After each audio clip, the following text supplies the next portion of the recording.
有挑雷声吗？哎，这不是百事级的女人吗2点去，4点半回来。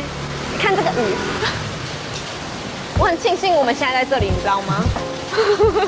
我们果断收摊。对，刚隔壁摊都还犹豫说要不要继续留在那里。我们想说这个雷声、这个雨声，我们还是回来好了。而且你知道你为什么看得出来有淋雨吗？为什么？你的刘海。哎，我刚为了顾那些货，你的刘海简直被鬼打到，你知道吗？全部都变成条码了，我变成条码猫了。我们刚用生命在顾它，哎，欢迎大家来这现场挑选。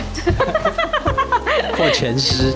超湿的啦，纸袋啊，然后我们的那个什么木箱啊、展架啊，全部都湿，超可怕的。真的觉得好想回来了。老板可以不要再报市集了吗？